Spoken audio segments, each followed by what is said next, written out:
will entertain any questions you may have. How much money would this raise annually, and how would the money be used? We got into the numbers during testimony today. I didn't bring them for this, but I do have them with me. So let me just refer to my notes.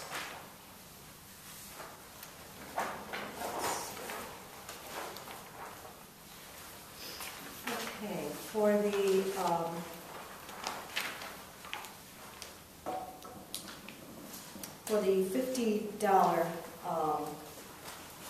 $50 increase goes from 30 to 50 for felons. That can range anywhere from, and what you have to look at, which I guess we can get into what it is that we did in testimony today in criminal justice, is we asked the Legislative Service Commission to run those reports for us, because I wanted to know what are we doing here. It's great to increase fees, but what does it mean for the victims, and how much can we raise, and all those kind of questions. So we have two reports. One is a report that said, tell me what we are going to be collecting from the fees collected from 9 to 15, and then from 30 to 50. 9 to 15 is the misdemeanor collection, and then the 30 to 50 is the felony.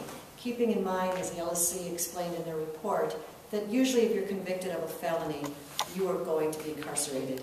So the percentage of those that pay are low. So we took that into account into our numbers, so we are not overestimating what it is that we can anticipate for the centers and for those that are collecting the fees to give to the victims can have. The $50 fee ranges between $9,000 and $11,000 a year. That's at a 10% collection. For the misdemeanors, going from $9 to $15, that is a higher percentage of collection because they're typically not incarcerated. So that, even though the court cost is lower, the percentage is higher. That is around, at 50%, around $1,800. So combined, it's about a $12,000 increase per year, which doesn't sound like a lot, but that is why we also asked for the $100 set-aside fund to be placed for specifically for the rape victims themselves.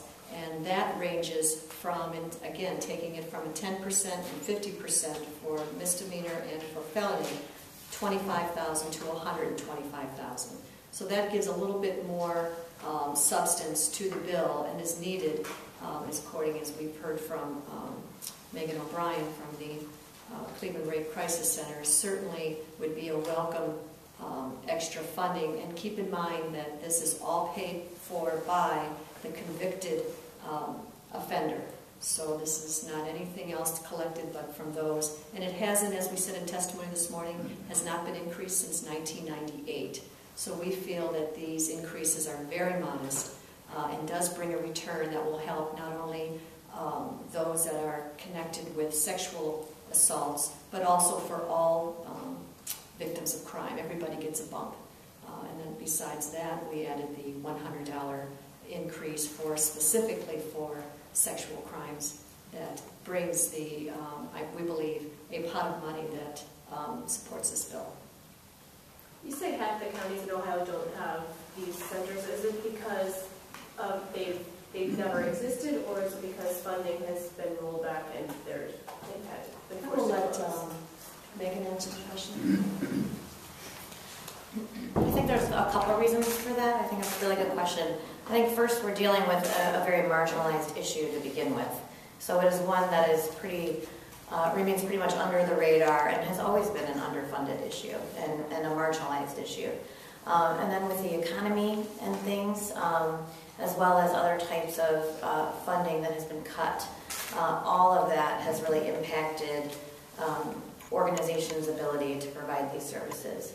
So just in the past 3 to 5 years or so, we've seen at least a dozen of these centers completely close.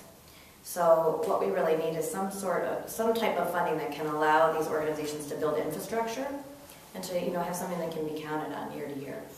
And have you seen more people at your center because there's nothing else in other counties, or are more people just simply coming forward? Yeah. We have actually, in Cuyahoga County, we have seen people come from as far as like 2 to 3 counties over to come into Cleveland for services. We are working now on an expansion to provide services in Lake and Geauga counties. But Ashtabula County does not have a rape crisis response. Erie County does not have a response. So we've seen people come from far away to just get the services that they need. Thank you. Do you think these extra costs are going to, well, it seems like this is going to give a lot of gratification for victims now, as well as future victims too. Do you think that this is going to help increase more of the reports going through and get these, get these offenders, brought to justice?